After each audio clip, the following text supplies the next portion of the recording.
Here is a 2024 Mazda CX-5 carbon turbo in rhodium white metallic over terracotta leather interior. This is all new for 2024, in which it's going to look a lot more sporty. They also offer this same package when you get to the Mazda 3 Turbo. I'm Anthony from Hawkeye Rides, and is this enough to make the CX-5 better than the CX-50 or the Meridian Edition, in which it has that off-roadsy look? It's not going to be as aggressive, but you're getting premium projected LED headlights in daytime runnings with the gloss black grille inserts, and the lower and all around the vehicle is going to get the gloss black. So the fenders, the side rockers, going into the rear and giving us upgraded 19-inch multi-spoke alloy wheels, 7.5 inches of clearance. So it's kind of exciting that they've made the exterior a lot more sporty, especially because this is the turbo, in which underneath this long hood houses the Skyactiv G 2.5 liter 4-cylinder turbocharged engine. That's going to pack 250 horsepower and 320 pound-feet of torque, paired to a 6-speed automatic transmission with G vectoring control, all-wheel drive. I'm liking what I'm seeing for dynamics.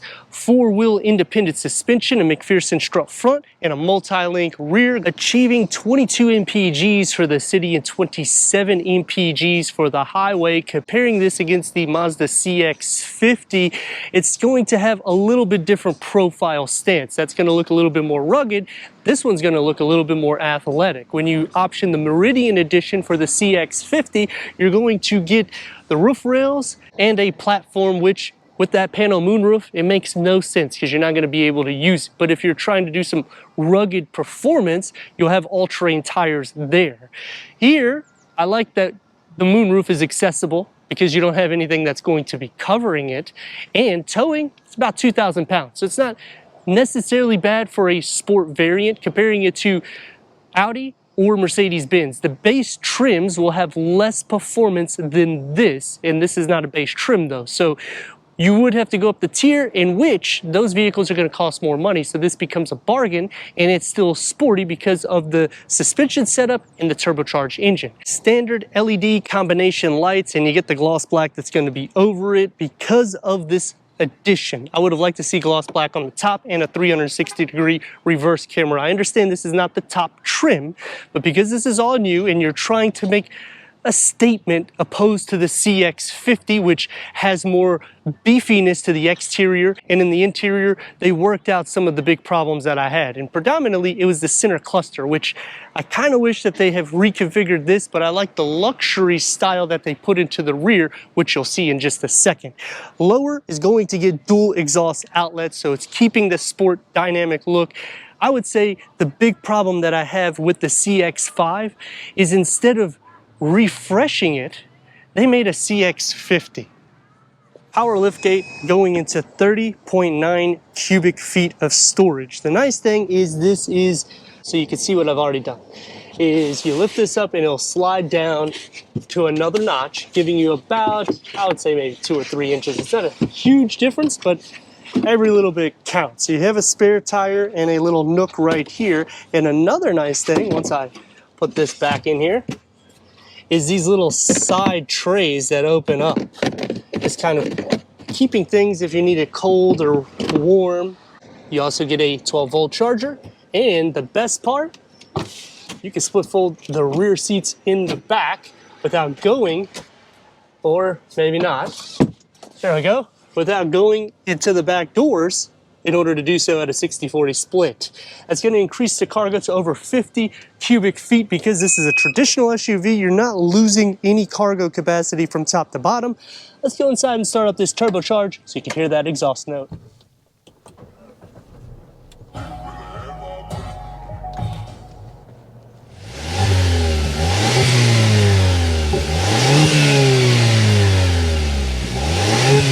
Leather with synthetic suede inserts, 10-way power seat adjustment for the driver with memory, heated ventilated front seats. You get the piping and the contrast stitching.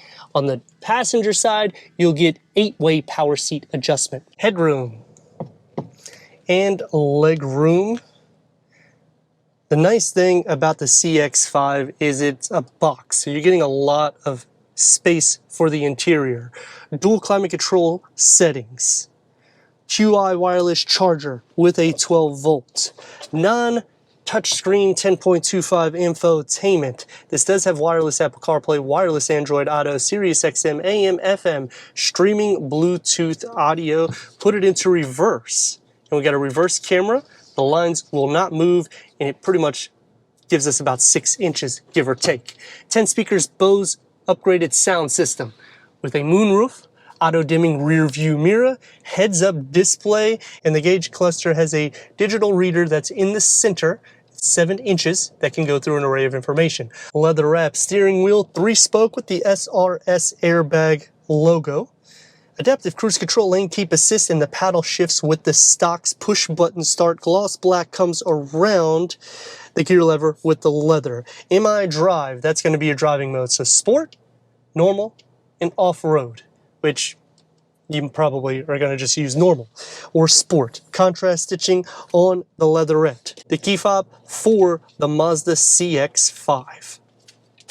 This is an area that I wish that they fixed, but they do fix it in the CX-50. It's more upwards. See how far back it is, and I'm tall. So imagine if you're short, you're going to be putting your arm here, which you don't have an arm rest. It's soft, opens up, and it's even more back. Pick this up, and you got USB ports, 12 volt, pretty deep. Again, just maybe move it forward instead of redesigning. No pass-through, but I like that we get this aluminum look that brushes throughout the center. The door panels and the dash configure it together. Soft materials are found everywhere. The same pattern on the dash comes into the door. Soft for the armrest, one touch up and down for all the windows, and a long storage pocket with a beverage holder carved out. Headroom. It's really good, actually. Leg room, and that's with the seat in the position I was sitting. Storage behind both of the front seats and air vents. No USBs? Yeah, we have them. You got to open up right here. It's going to be a little bit more luxurious and classy with a pen holder and the cup holders right on the armrest. The door panel, same materials that's found in the front. They don't strip anything, so I like that. Soft to touch everywhere and a lot more soft here than any of the competition. Storage pocket, maybe 2 beverages will fit. The floor is not completely flat. This, like I said in the front, goes back a little bit too far. That's why I was saying if they move this up more, it would just be more usable. With the seat back, I'm going to be against it. With the seat in my position, I'm fine. Sharing feet, butt, and shoulder space, and headroom in the center, and this is what I was meaning when I was sitting on the side. It's so much that you don't have a problem even sitting in the center. Skyactiv G 2.5 liter 4-cylinder turbocharged. It sounds like a lot to swallow, but in result, 250 horsepower and 320 pound-feet of torque. That's with premium fuel. With regular, you're going to lose 23 horsepower and 10 pound-feet of torque. But we got it in sport mode. Let's see how well she does. These turbos are always fun. Even with regular, I think you'll still have a fun little drive to it. I mean, I would put premium because it's going to give you a better longevity also for the engine, and that's what's required for the vehicle. Visibility is good. You sit up a little bit higher in this, the actual seat setting that is 7.5 inches, and that is comparing it against the Mazda CX-50. The interior is just a little bit more, not outdated, they just really needed to reconfigure this center because I'm really just using this armrest as an elbow rest, and I'm tall. So imagine a short person, you're going to be basically putting your hand on the gear lever to be an armrest. As for going over imperfections at a low speed, it's not going to soak it up 100%, but we also have 19-inch wheels, so you have to consider that. For a normal drive, it does a pretty decent job in the smoothness from what I've been doing today in the drive. I like that we got the Bose premium sound system, and all the windows are large, so you can see everywhere. Blind spot monitoring, so you don't have to worry with that. There isn't really any blind spots because this is more of a traditional SUV.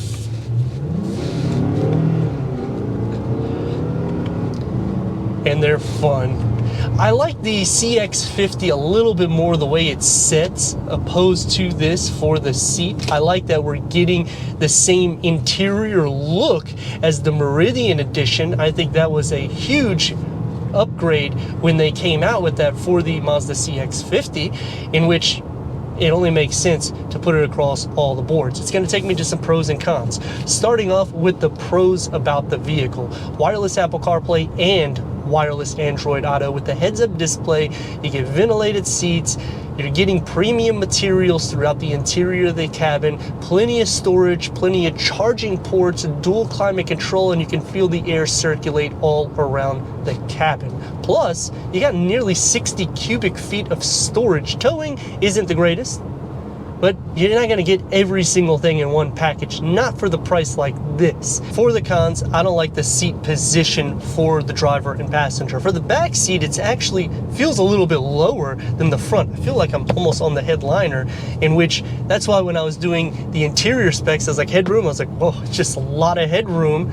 Why are we sitting so high up? We could sit a little bit lower, therefore having the door panels raised, giving a little bit more of that sporty attribute inside, because I feel like I'm gonna hit the side view mirror. That's how close I feel I'm sitting, and yet if I go back any further, it's gonna be a little bit harder for me to drive.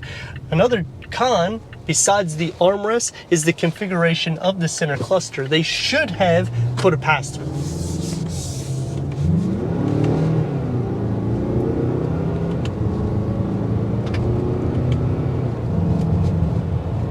Gets up to speed really well.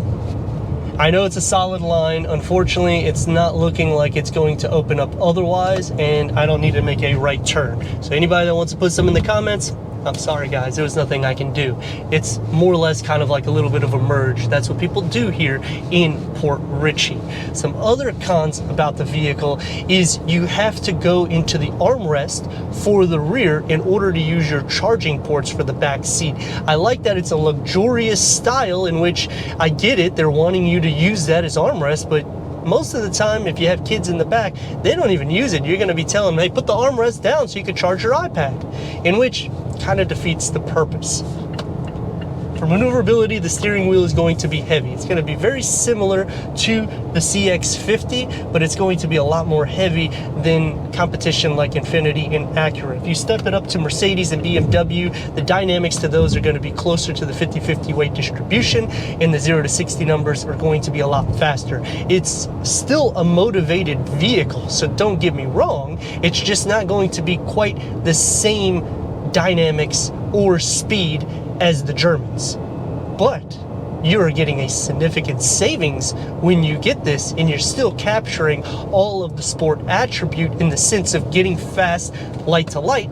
Going onto the interstate, it's kind of no. It's a 6-speed automatic transmission. So what happens is it can bog down a little bit. So what I usually recommend is when you're coming off the off-ramp, just kind of give it a little go, and it's gonna go a lot faster, especially in sport mode, than in normal. And the huge problem that I have is where the buttons are located. To turn the sound system on, it's more towards the passenger. To use the infotainment screen, you have to kind of move your arm back to use the rotary knob, in which it's in the center. The climate control is okay stationed, but it's just kind of all over the place. It would be nice if it was more of a minimalistic look or use.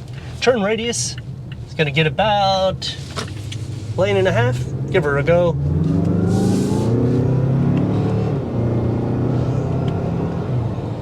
It's fun though. I mean, everyday family with sport all blended in, it's going to make you happy because the turbo really does kick, and it goes around 2.5 RPMs and just takes off from there. I would say the happiest point is going to be more towards the 3 RPM. Heads-up display at these prices, it's really hard to see that configuration when you're going into Acura or even Infiniti, in which you would spend $10,000 to $15,000 more to get something similar to this. Mazda did a great job with the CX-50. I wish they would have gave some of those attributes to the CX-5, but I like that we got the carbon turbo, because what happens here is now you're getting a vehicle that looks more sporty than the prior year. But let me know your thoughts in the comments. And if you're new to the channel, consider subscribing. Check out the next video, merchandise, website, and Instagram. Leave a comment and a like. And I'd like to thank Coast Mazda of Port Richey for giving us this 2024 Mazda CX-5 Carbon Turbo for our car review.